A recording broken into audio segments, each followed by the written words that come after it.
PFMS यानी public financial management system जो है इस साल से जो है ज़िला परिषद और मनपा यानी महानगर पालिका के स्कूल का जो है फंड आता है गवर्नमेंट की तरफ से, उसको मैनेज करने के लिए जो है इस सिस्टम का जो इस्तेमाल करना है। तो यहाँ पर जो है बहुत सारे सिस्टम के जो प्रोसीजर हैं हमने अलग अलग वीडियो में कवर किए हैं।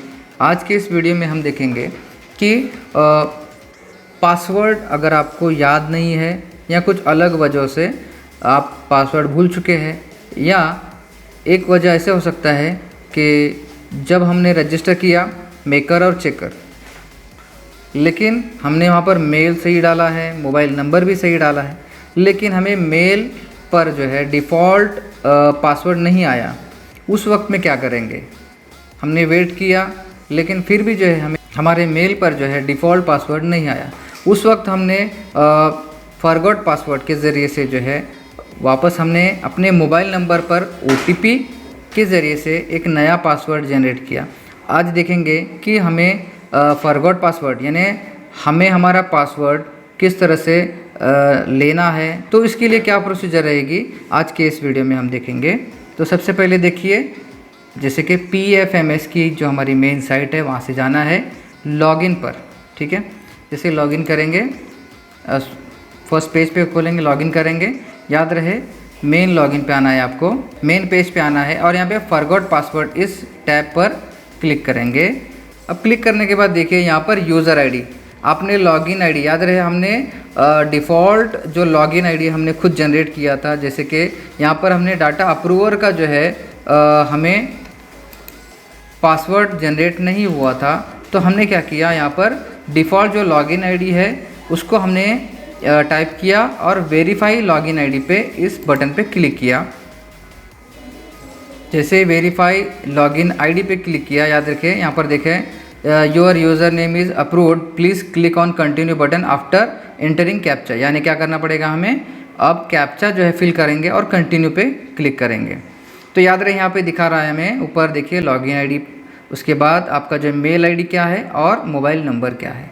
तो अब हम क्या करेंगे, send OTP both email and SMS, इस पर सिलेक्ट करेंगे ताकि हमें मेल पर आए या मोबाइल नंबर पे आए, हमें OTP आ जाए। और OTP आने के बाद जो है हम क्या करेंगे, उसको जो है यहाँ पर OTP को एंटर करते हुए जो है हम हमारा नया पासवर्ड जो है हम क्या करें, जनरेट कर सकते हैं। इसके लिए ये प्रोसीजर है, इसलिए याद रहे मेल आईडी और मोबाइल नंबर ज़रूर डालें, क्योंकि उस पर ही जो है आपको जो है इस तरह का पासवर्ड वगैरह आपको रीसेट करने को मिल सकता है। यहाँ पर हमने क्या किया, देखिए OTP आया और वेरीफाई OTP पे हमने क्लिक किया। क्लिक करने के बाद देखिए यहाँ पे आपको नया पासवर्ड जनरेट करने के लिए देता है। यहाँ पर आपको जिस तरह से कहा मैंने, अल्फ़ाबेट, स्मॉल, कैपिटल लेटर्स, उसके बाद नंबर और स्पेशल कैरेक्टर का इस्तेमाल करते हुए हम क्या करेंगे, नया पासवर्ड जनरेट करेंगे और उसको कंफर्म करेंगे, यानी वही वापस रिपीट करेंगे, कंफर्म करेंगे, कॉपी पेस्ट ना करें, टाइप करते हुए करें ताकि गलती ना हो, और फिर सेव पर क्लिक करें। देखिए सेव पर क्लिक करने के बाद जो है क्या होगा, आपका जो है नया पासवर्ड जनरेट हो चुका है, इस तरह से दिखाई देगा। फिर आप चेक कर सकते हैं कि जो है हमने जो जनरेट किया था पासवर्ड, क्या वो वर्क कर रहा है या नहीं। तो हमने नया जो पासवर्ड था उसको एंटर किया, देखिए वही लॉगिन, और जो नया पासवर्ड जनरेट किया था उससे लॉगिन करते हैं।